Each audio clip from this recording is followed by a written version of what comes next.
আমি স্তব্ধ হয়ে গেলাম, বাকরুদ্ধ হয়ে গেলাম। বলে কি? তারে আমি জানি বেদাতি। বেদাতি ফিরের মুরিদ, তাকে কাছ থেকে আমি চিনি, সেও বেদাতি। বুকের মাঝে তীর পড়েছিল, তীরটা বুক দিয়া বের হয়ে গেছে, পিঠ ছিদ্র হইয়া ব্যথা যা পেয়েছি সহ্য করে নিয়েছি। কিন্তু পিছনে তাকায়া দেখি ওই তীরটা একজন আলেম মেরেছে, ওই ব্যথাটা সহ্য করতে পারি নাই। ছেলে বলল, মায়ের কথা শুনে আমি বিদেশ আসলাম, এখন আমি নামাজ পড়ি, ভালো হয়ে গেছি, শুধুমাত্র ভৈরবীর ওয়াজ শুনে। আমার ভাতিজা এসে আমারে বলে, কাকা ও মাওলানা সব তো কালেমা পড়তে পড়তে মরে গেছে। আমি বললাম, কস কি রে তুই? হ্যাঁ, আমি নিজে হাজির সেখানে। আমি বললাম, লোকটা তো বেদাতি, উল্টা পাল্টা চলতো, পীরের কাছে যাইতো, এই হাজিবাজি কাজ করতো, কিন্তু কালেমা পড়তে পড়তে মরলো। আপনি নিজের চোখে দেখেছেন একজন ব্যক্তি পীরের পায়ে সেজদা দিয়েছে, সামনাসামনি দেখেছেন। যদি কেউ আপনাকে বলে লোকটা কি মুমিন না মুশরিক, আপনি তখন মুশরিক বলবেন না, চুপ, সাবধান। আপনি বলবেন কাজটা শিরিক। কি বলবেন? সে যা করছে কাজটা শিরিক, তাকে মুশরিক বলবেন না। কারণ এই কাজের ব্যাখ্যা তার কাছে থাকতে পারে, যে ব্যাখ্যা দেওয়ার পর আপনি বুঝবেন আসলে লোকটা মুশরিক হয় নাই, তবে সে ভুল ব্যাখ্যা করেছে। আপনি নিজের চোখে দেখলেন পীরের পায়ে সেজদা দিয়ে দিল, ওই লাখটাকে আপনি মুশরিক বলে দিলেন। মুশরিক বলার কিছুক্ষণ পরে আবার লোকটা আপনার কাছে আসার পরে আপনি বললেন, ভাই পীরের পায়ে সেজদাটা কেন দিলা?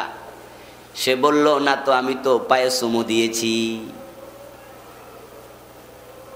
আমি তো সেজদা দেই নাই, তার পায়ের আঙ্গুলে চুমু দিছি।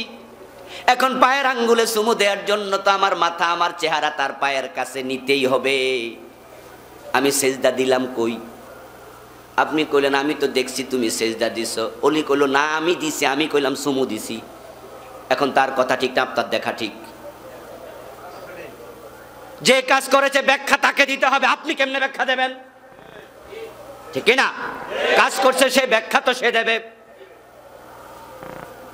যখন সে বলল আমি তো সেজদা দিন, আমি পায়ে চুমু দিয়েছি, তাহলে আপনি আবার কি শিরিক কইতে পাইবেন? এখন মাসালা হবে পীরের পায়ে, উস্তাদের পায়ে চুমু দেয়া এভাবে জায়েজ আছে না নাই?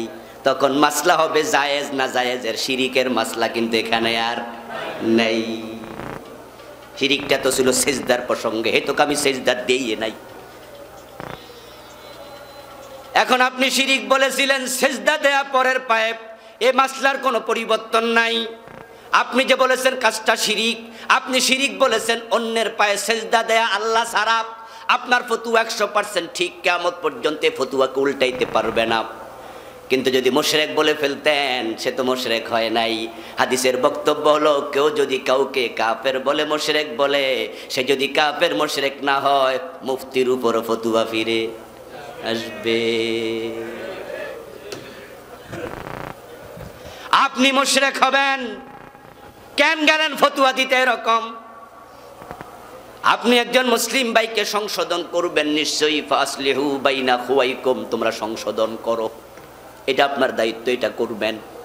কিন্তু এমন ভাবে সংশোধন করতে যাবেন না ভ্রাতৃত্বের সম্পর্কটা নষ্ট হয়ে যায়।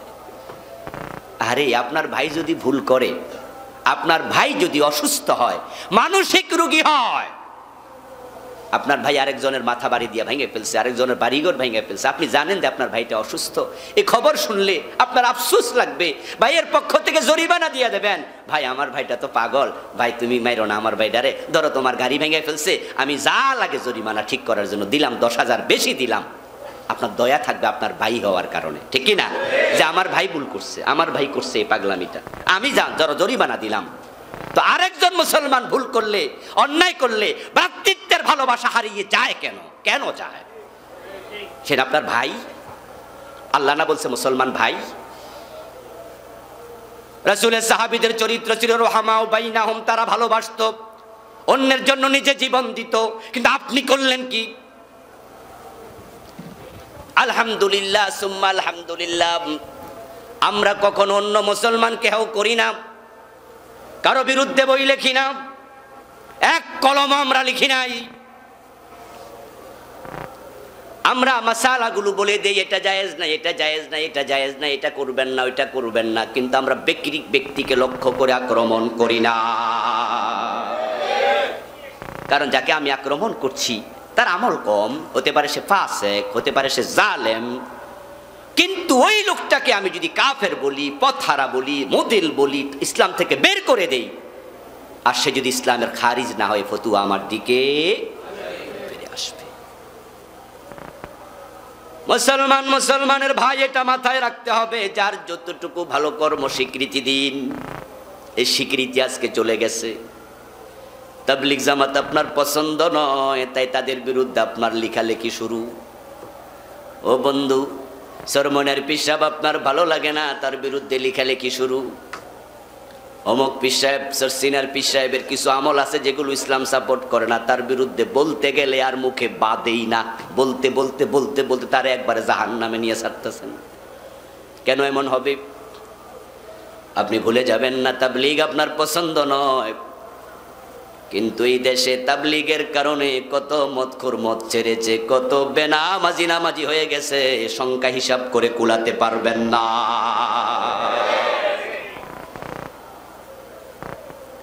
ওই পীরের কাজ আপনার ভালো লাগে না, সরসিনার পীর মিলাদ করে, কিয়াম করে, আপনার ভালো লাগে না, কিন্তু আপনি ভুলে যাবেন না, সরসিনার পীরের দরবারে যায়া কত দাড়ি কাটা লোক দাড়ি রাখা শুরু করে দিয়েছে। আমার দু চোখ সাক্ষী। সেখানে আমি দেখেছি যে সরসিনার পীর সাহেব হুজুরকে, তখন আমি মেবি ক্লাস 8-এ পড়ি, কুমিল্লার নাঙ্গলকোটে একটি মাহফিলে উনি এসেছেন, দেখা করার জন্য গিয়েছে। আমিও ছোট মানুষ, হুজুর লোকেরা দেখা করে, আমিও গেলাম। দেখি এক ভদ্রলোক হুজুরকে হাদিয়া দিচ্ছে। বর্তমান পীর সাহেবের আরও আগে, তখন মনে মহিবুল্লাহ সাহেব রাহেমাহুল্লাহ উনি ছিলেন, তো ওনার হাতে দিচ্ছে হাদিয়া। উনি টাকাটা হাতে নিয়ে ওই ভদ্রলোকের মুখের মাঝে হাত দিলেন, গালে হাত দিয়ে বললেন, বাবা তুমি দাড়িটা রাখো, তারপর আমার হাদিয়াটা দিও, এটা বলে ফিরাই দিলেন। আমার বন্ধু তোফাজ্জল হোসেন ভৈরবী নামে একজন বক্তা ছিল, মরে গেছে, ঠিক না? ওনার ব্যাপারেও আমরা দেখেছি, ওনার অনেক কথা যে বাজে ছিল, উল্টা পাল্টা ছিল, ওগুলোর সমালোচনা আমরা করব জাতিকে বোঝানোর জন্য, শেখানোর জন্য। এটা জায়েজ নাই, জায়েজ নাই, এটা শুনবেন না, করবেন না। কিন্তু আমি আল্লাহর এক বান্দার সাথে আমার কথা হয়েছে, ওই আল্লাহর বান্দা বলতেছে, আমি পরিবারের সবচেয়ে খারাপ ছেলে ছিলাম, চা দোকানে বসে চা খাচ্ছি, একটা ওয়াজ চালাইয়া দিল চা দোকানদার। ওই ওয়াজটা শুনলাম, মায়ের প্রশংসা, বাবার আলোচনা নিয়া, মায়ের ব্যাপারে এমন কিছু কথা ওই হুজুর বলতেছে। আমি চা খেতে খেতে ওয়াজটা শুনতেছি, চা খাওয়া শেষ হয়ে গেছে, বাসায় ফিরলাম না, পুরা চা ওয়াজ মনোযোগ দিয়ে শুনলাম। ওই ওয়াজ শোনার পর থেকে আমি ভালো হয়ে গেছি। বাড়িতে গেলাম, মায়ের পা জড়াইয়া ধরলাম, মা আমারে মাফ করে দাও, অবাধ্য আর হব না। মা আমারে করলো, ছেলে তোকে কতবার বিদেশ যাইতে বলি, পরিবারটা শেষ হয়ে গেছে, খামখেয়ালি করতে করতে শেষ করে দিলি। ছেলে বলল, মায়ের কথা শুনে আমি বিদেশ আসলাম, এখন আমি নামাজ পড়ি, ভালো হয়ে গেছি, শুধুমাত্র ভৈরবীর ওয়াজ শুনে। আমার বন্ধু, তার আমল কোনটা খারাপ কোনটা ভালো সেটা আমি বলছি না, কিন্তু তার ওয়াজেও 2-4 জন হেদায়াতের পথ পেয়েছে। ওই ভালোটুকুকে ভালো বলা দরকার আছে না? না,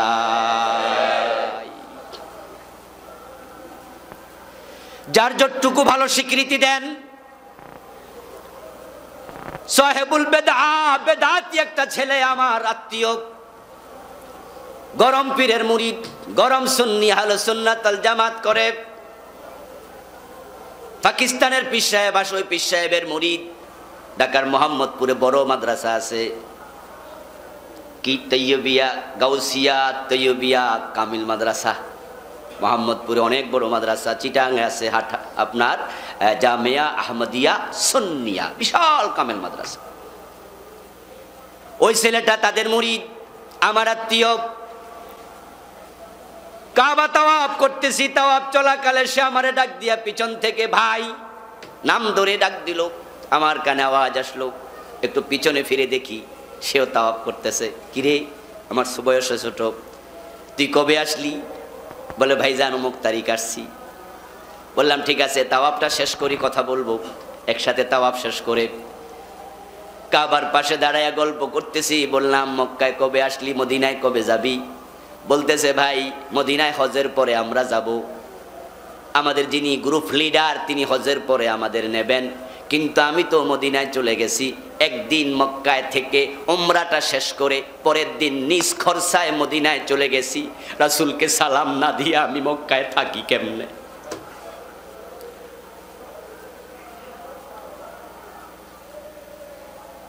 আমি স্তব্ধ হয়ে গেলাম, বাকরুদ্ধ হয়ে গেলাম। বলে কি? তারে আমি জানি বেদাতি, বেদাতি ফিরের মুরিদ, তাকে কাছ থেকে আমি চিনি, সেও বেদাতি। কেয়াম মিলাদ ছাড়া কিচ্ছু বোঝে না, জান্ডা দিয়া লাইব কেয়ামের লাইব। বেদাতি কাজ যা আছে ইল্লাল্লাহ ফিল্লাল্লাহ হু হু সব করব, কিন্তু তার এই শব্দ শুনে আমি স্তব্ধ হয়ে গেলাম। সে বলে কি না যে আমি মক্কায় এসে রাসূলকে সালাম না দিয়ে থাকি কেমনে? এই জন্য আমি নিজ খরচায় চলে গেছি, মদিনায় গিয়ে রাসূলকে সালাম দিয়ে একদিন থাইকা তারপরে আমি মক্কা আবার ফিরে আসছি, হজের পরে আবার যাব। ও বন্ধু, আল্লাহ কাকে কোন উসিলা ছেড়ে দেয় তুমি জানো না, তুমি জানো না। রাসূলের প্রতি তার অকৃত্রিম ভালোবাসা। ও বন্ধু, যদিও মদিনায় যাওয়া ওয়াজিব নয়, ফরজ নয়, এটা হজের অংশ না। কেউ মক্কায় হজ করে যদি চলে আসে, মদিনায় না যায় কোনো অসুবিধা ইসলামে নাই। মদিনায় গেলে সওয়াব আছে, মসজিদে নববীতে নামাজ পড়লে সওয়াব আছে, যদি কে না যায় কোনো গুনাহ হবে না। কিন্তু রাসূলের প্রতি ভালোবাসা আপনি ওজন করবেন কোন পাল্লা দিয়া? এটা আপনি মাপবেন কি দিয়া? যে সে এসে মক্কা থেকে চলে গেছে, আমি তো যাইনি, রাসূলের প্রতি ভালোবাসা আমার আছে, কিন্তু আমি দেখলাম সে এক নম্বরে চলে যাচ্ছে। ওই কুত্তারে পানি খাওয়াইয়া যদি বেবিচারী নারী জান্নাত পেয়ে যেতে পারে, আর শ্রেষ্ঠ মানুষকে ভালোবাসছে, তার গুনার দিকে আল্লাহ যদি না তাকায়, আল্লাহ যদি ভালোবাসার প্রাধান্য দেয়, জান্নাত দেওয়ার ক্ষমতা আল্লাহর আছে না নাই? আমার নবীকে এত ভালোবাসে, কোন পাল্লায় মাপবেন এগুলো? আমার এক বড় ভাই একই মাদ্রাসার ছাত্র, ধামতি আলিয়া থেকে, উনি আমাদের 5-7 বছর আগে কামিল পাশ করেছে, চাকরি করেন সিন্দুরিয়া ফাজিল মাদ্রাসায় সাভারে। কুমিল্লা এক মাহফিলে যাচ্ছি গাড়িতে করে, উনাকেও নিলাম, কুমিল্লায় উনি যাবেন। যাওয়ার পথে দুই ভাই গল্প করতে করতে এক পর্যায়ে তিনি বলেন এক প্রসঙ্গ নিয়া, তার আপন বোনের জামাই, মানে হলো দুলাভাই, তার ছোট বোন, তার ছোট বোনের জামাই বড় ভাই বলল সে আমাকে এত ঘৃণা করে, ইসলামী আন্দোলনের লোক, ও জামাত ইসলাম করে, কইতে আমারে মৌদুদি কইয়া কইয়া গালি দেয়, গেলে আমারে খেপায়, এই মৌদুদি আইছে, এই মৌদুদি আইছে, মুশরিক আইছে, ইত্যাদি ইত্যাদি। গেলে আমারও শুধু গালি গালাজ করে। আমি তার উপর খুব বিরক্ত, লোকটা এরকম করে কেন? সেও গরম সুন্নি টাইপের। কিছুদিন আগে এক বিচার করতে গেলাম আমার বোনের জামাই বাড়িতে এক প্রসঙ্গ নিয়ে, সে আমার দেখেই এরকম শব্দ বলতেছে, আমার এমন রাগ উঠছে, বয়স আমার সিনিয়র, আমি চেয়ার থেকে উইটা তার গলায় যে সাইপটা ধরলাম, কলারে জামার মাঝে। মিয়া তুমি সবসময় এগুলো করো? একবারে জ্বললাম সাইপা। তখন সে আমার বলতেছে, মোশাররফ, ওনার নাম মোশাররফ, মোশাররফ এই আমি তোমার সিনিয়র না, আমি তোমার মুরব্বী না, তুমি আমাকে এভাবে ধরো, ছাড়ো ছাড়ো, এই তুমি কি আমার বড়, তুমি আমার মারতে আইছো? আমি বললাম, মিয়া মায়ের খাবেন না, আপনি এভাবে ব্যবহার করেন? আচ্ছা করলে করছি তো, তুমি আমার একটা গালি দিতে পারো, আমি তোমার একটা বকা দিছি তো তুমি একটা বকা দিবা, কিন্তু মারতে আসলা কেন? এটা বেশি হয়ে গেল না? আমি তাকে ছেড়ে দিলাম। আমি বললাম, আশ্চর্য কথা শুনালেন তো, তার বাড়িতে যাইয়া তারে মারেন, সে তো আপনারে ঘুষাইয়া মারি শোয়াই দেওয়ার কথা ছিল, বাতিজা স্বাস্থ্য ভাই জ্যেষ্ঠ ভাই লইয়া কন্যানোর কথা ছিল, আমার বাড়িতে আইয়া আমারে মারে। আবার আমরা হইলাম তার বোন, বিয়ে করাইছি, তার বোন আমাদের ঘরে, ক্ষমতা তো আমাদের একটু বেশি। সে আপনারা মায়েরও দিল না, কিলো দিল না, সে কি সুন্দর ব্যবহার করলো। আমি শরম পাইলাম, তারে ছাইড়া দিলাম। আচ্ছা কি হলো? কয়দিন আগে লোকটা মারা গেছে। আশ্চর্য ব্যাপার হলো, তার মৃত্যুর দিন মোশাররফ ভাই বলতেছে, আমার ভাতিজা সেখানে হাজির ছিলেন যেদিন সে মারা যায়। সে মৃত্যুর সময় কালেমা জোরে পড়তে পড়তে মারা গেল। সে কালেমা জোরে জোরে আওয়াজ করে পড়ে তারপরে মরে গেল। আমার ভাতিজা এসে আমারে বলে, কাকা ও মাওলানা সাহেব তো কালেমা পড়তে পড়তে মরে গেছে। আমি বললাম কস কি রে তুই? হ্যাঁ আমি নিজে হাজির সেখানে। আমি বললাম লোকটা তো বেদাতি, উল্টা পাল্টা চলতো, পীরের কাছে যাইতো, এই হাজি বাজি কাজ করতো, কিন্তু কালেমা পড়তে পড়তে মরলো। এর মানে তার ইমান আছে না নাই? ইমানটা লইয়া মরলো। রাসূলের বক্তব্য মান কানা আখিরু কালামিহি লা ইলাহা ইল্লাল্লাহ দাখালাল জান্নাহ। আমি বললাম মোশাররফ ভাই এটাই হলো মূল মেসেজ, ইসলামের শিক্ষা এখানে। আল্লাহ তার কিছু নেকামল এমনও ছিল, এই যে আপনি বললেন তার কণ্ঠনালী জড়াইয়া ধরছেন, জামার কলার দইরা টান মারছেন, সে আপনাকে কিচ্ছু করে নাই। এর সে ধৈর্য আর কি আছে? আল্লাহর বক্তব্য ইন্নাল্লাহা মা'আস সাবিরিন। আল্লাহর কোরআন তো মিথ্যা না। আল্লাহ বলছে আমি ধৈর্যশীলের সঙ্গী। হয়তো তার এমন কোন নেক আমল আছে যেটা আল্লাহর কাছে এত পছন্দ হয়েছে, আগে যত কুফরি ছিল, শিরিক ছিল, গুনাহ ছিল, মরার সময় আল্লাহ ঈমান দিয়ে সব মাফ করে দিয়েছে। এই লোকটা পীরের পায়ে সেজদা দিত, এই লোকটা মাজারে মানত করত, এই লোকটা মিলাদ কিয়াম করত, রাসূলকে হাজির নাজির জানতো, রাসূল গায়েব জানে, আকীদা রাখতো, এমন আকীদা যেগুলো কুফর, যেগুলো শিরিক, কোনো সন্দেহ নাই। কিন্তু তার এমন কোন আমল আছে যে আমলটা আল্লাহর কাছে এমন ভালো লাগছে, আল্লাহ মরার সময় তারে কালেমা দিছে। বলুন তো মরার সময় কালেমা পড়ার কারণে আগের গুনাহগুলা কি আছে না গেছে? এখন এই এট দ্যাট টাইম, ওই টাইমে সে কি মুমিন না মুশরিক? তাহলে আগে যে আকীদাগুলো ছিল এখনকার কালেমার কারণে সবগুলো মুছে গেছে। রুহামাউ বাইনাহুম, এ কথা মাথায় রেখো। মুমিন তোমার ভাই, তার কোন কর্মের কারণে এমন আচরণ করো না যেটা ভ্রাতৃত্বের সম্পর্কে ফাটল ধরে। এই আয়াত থেকে শিক্ষা নিয়ে যদি আমরা আলেমরা ভাই হয়ে যেতে পারতাম, সব আলেমরা যদি আয়াত থেকে শিক্ষা নিয়ে একে অপরের সংশোধন করতো, ভ্রাতৃত্বের ভালোবাসা নিয়ে, আমরা আলেমরা এক হইয়া গেলে এই দেশে কোরআনের আইন কায়েম হতে 6 মাসও লাগবে না। এদেশে কোরআন থেকে আছে আলেমদের কারণে, শুধু আলেমদের কারণে। এই দেশটা এখনো আলেমের হাতে, এখনো আলেমের হাতে এই দেশ। কিন্তু ক্ষমতাটা আমাদের হাতে নাই, আমাদের কোন দলের কারণে। এই যে আজকে বন্ধু জুমার টাইমে বাংলাদেশের এমপি মন্ত্রী কয়জন খুতবা দিচ্ছে? 1 ঘন্টা দেখ, 1.5 ঘন্টা দেখ, 45 মিনিট দেখ, 40 মিনিট দেখ, বাংলাদেশের 3.5 লাখ মসজিদে আলেমরা কথা বলতেছে। এমপি বলেন আর মন্ত্রী বলেন, সবাই আলেমদের কথা ইচ্ছায় অনিচ্ছায় শুনতে বাধ্য হচ্ছে। সচিবালয়ে সচিব বসে আছে, আলেম ওয়াজ করতেছে, ইচ্ছা হোক অনিচ্ছা হোক, সচিব যত বড় পণ্ডিত হোক, ওই হুজুরের কথা শুনতেছে বৈশা বৈশা। মন্ত্রীরা শুনতেছে, ঠিক কিনা? প্রেসিডেন্ট শুনতেছে। বঙ্গভবন মসজিদে প্রেসিডেন্ট চুপ করে বসে আছে, ওয়াজ করতেছে হুজুরে। হুজুরের 1 ঘন্টা আলোচনা প্রেসিডেন্ট শুনতে বাধ্য। আমরা সামি আল্লাহু লিমান হামিদা কইলে সবাই মাথা তুলে দাঁড়াতে হয়। মন্ত্রী হওয়ার এমপি হওয়া, মাথা তোলো মিয়া, হুজুর সামি আল্লাহু লিমান হামিদা কইছে। এই দেশের আলেমেরা তারা এমন জায়গায়, তারা ভালোবাসার জায়গা আছে। তাই যারা সরমনার পীরের মুরিদ, তারা জেনারেল শিক্ষিত হোক আর আলেম হোক, পীর সাহেবকে সম্মান করে। সরসিনার মুরিদ জেনারেল হোক আর আলেম হোক, পীর সাহেবকে সম্মান করে। নাজামে ইসলাম, জামাতে ইসলামী, ইসলাম ও ইসলাম যত হুজুর আছে, যত আলেম আছে, তাদের লোকেরা সম্মান করে। এইভাবে যদি আপনি জেনারেল মানুষগুলাকে ভাগ করে করে বিভিন্ন আলেমের পিছনে দিয়ে দেন, দেখবেন এই দেশের 90% মানুষের মাঝে, মুসলমানের মাঝে হয়তো একবারে 85% মুসলমান কোনো না কোনো আলেমকে ভালোবাসতেছে। নাস্তিকরা এই দেশে 5% লোকও পাবে না। সবগুলো মুসলমান কোনো না কোনো আলেমের পিছনে চলে যাবে। হয়তো কেউ তাবলীগের আলেমের পিছনে চলে যাবে, কেউ সরমনায় চলে যাবে, কেউ সরসিনায় চলে যাবে, কেউ আরেক ইসলামী দলের পিছনে চলে যাবে। নাস্তিকদের হাত শূন্য, ইসলাম বিদ্বেষীদের হাত শূন্য, কিন্তু তাদের হাতে ক্ষমতা আমাদের কোন দলের কারণে? আমরা রুহামাউ বাইনাহুম হতে পারি নাই।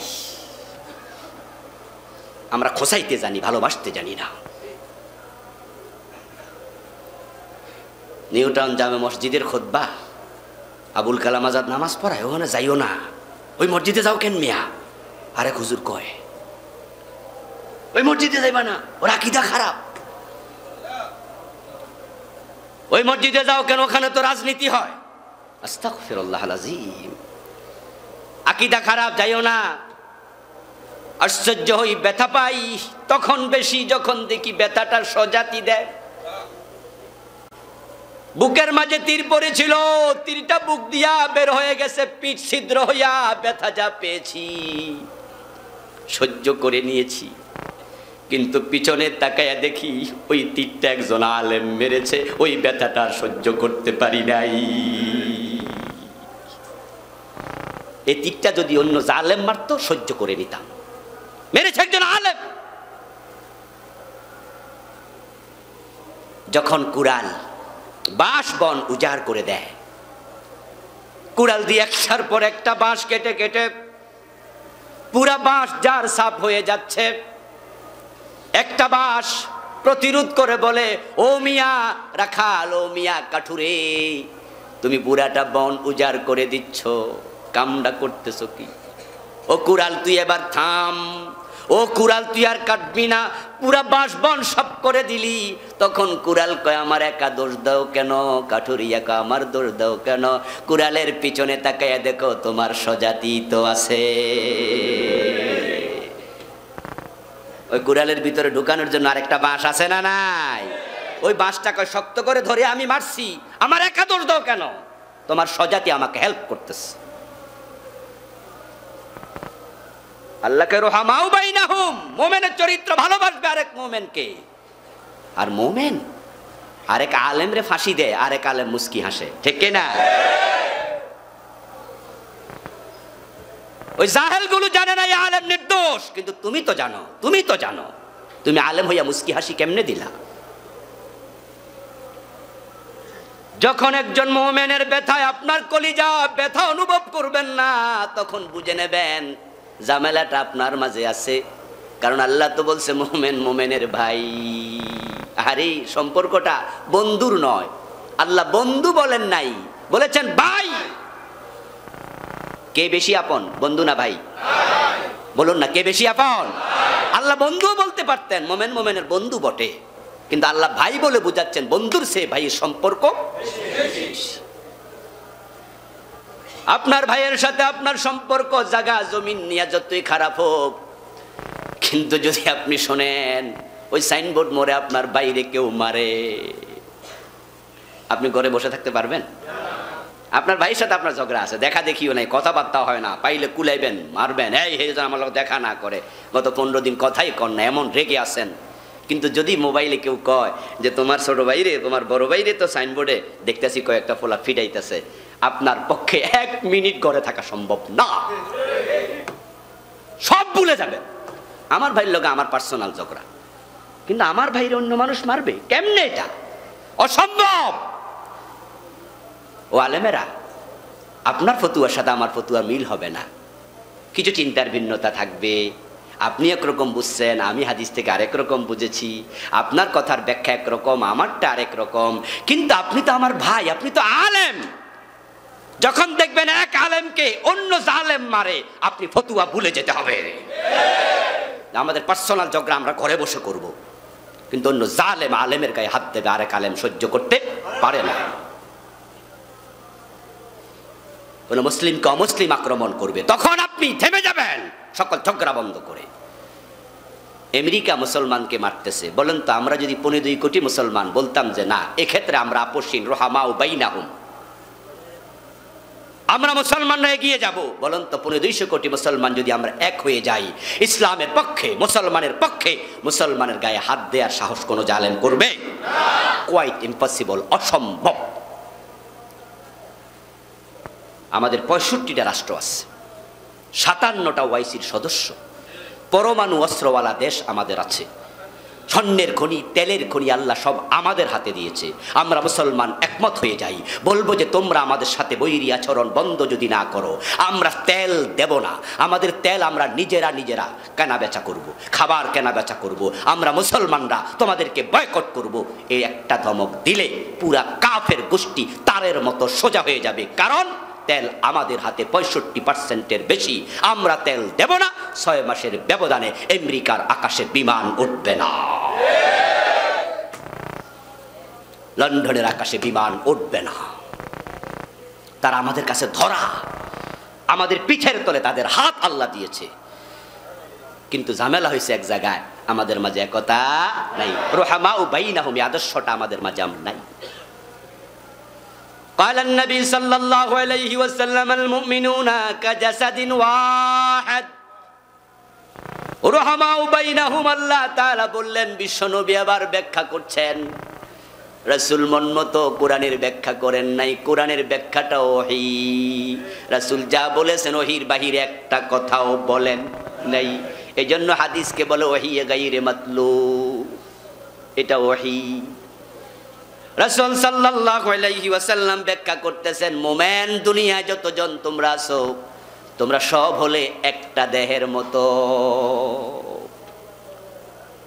একটা দেহের মতো। আমার বন্ধু পিঠের মাঝে যদি মশা কামড় দেয়, মশা যে পিঠে কামড় দেয়, আপনি বোঝেন কিনা? কথা বলতে হবে, বোঝেন কিনা? কামড় দিছে কই? চোখ দিয়া কি দেখছেন? তো বুঝলেন কেমনে?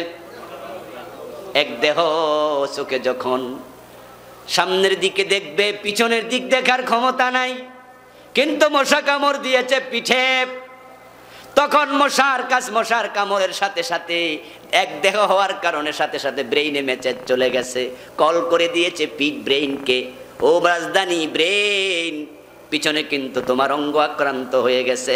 ব্রেইন থেকে আবার অর্ডার যায়, ও হাত তুই পিছনে যা, ঠিক যেই জায়গায় মশা পড়ছে ওই জায়গায় থাপ্পড় মার।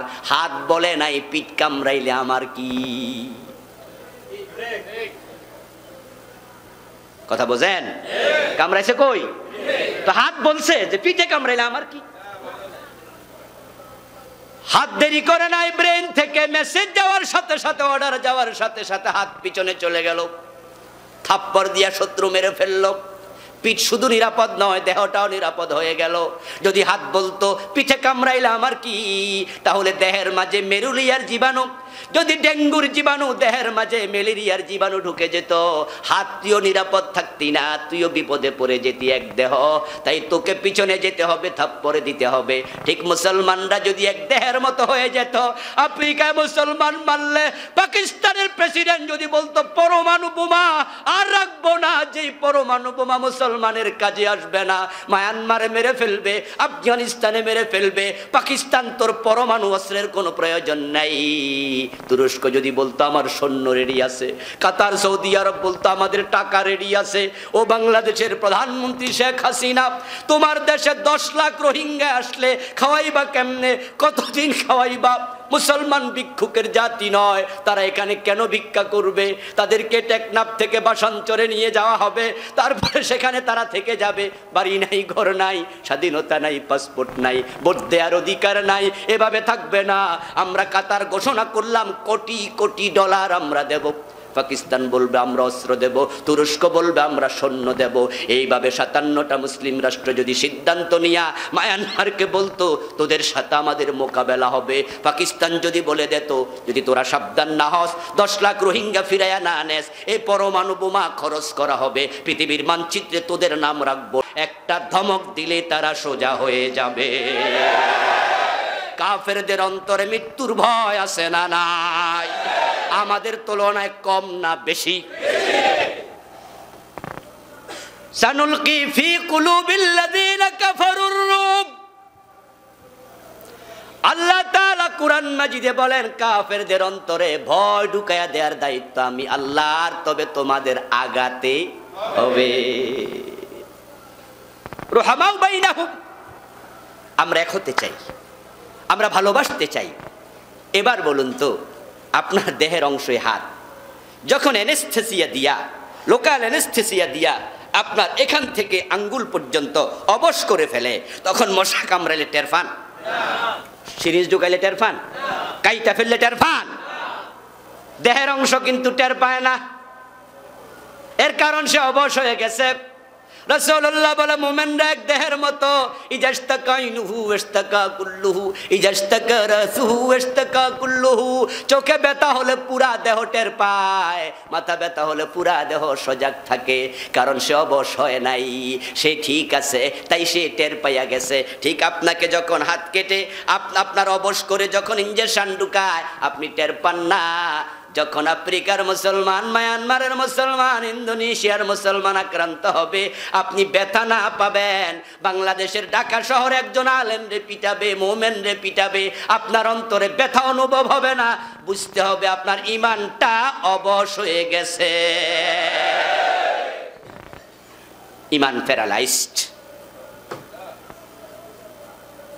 আল মুমিনুনা কাজাসাদিন ওয়াহিদ রাহমা বাইনাহুম। সাহাবাদের মাঝে এই চিন্তা ছিল, মুসলমানদের মাঝে ছিল।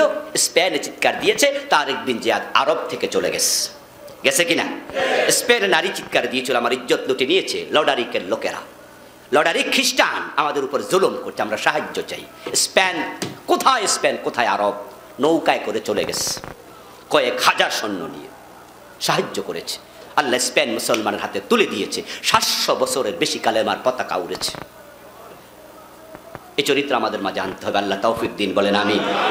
ইনশাআল্লাহ ধারাবাহিক আলোচনা চলবে। যারা সুন্নাহ পড়েননি, সংক্ষেপে সুন্নাহ পড়ে নিন। অনুরোধ থাকবে আমরা এসে 2 রাকাত পড়ে বসবো ইনশাআল্লাহ। আসসালামু আলাইকুম ওয়া রাহমাতুল্লাহ।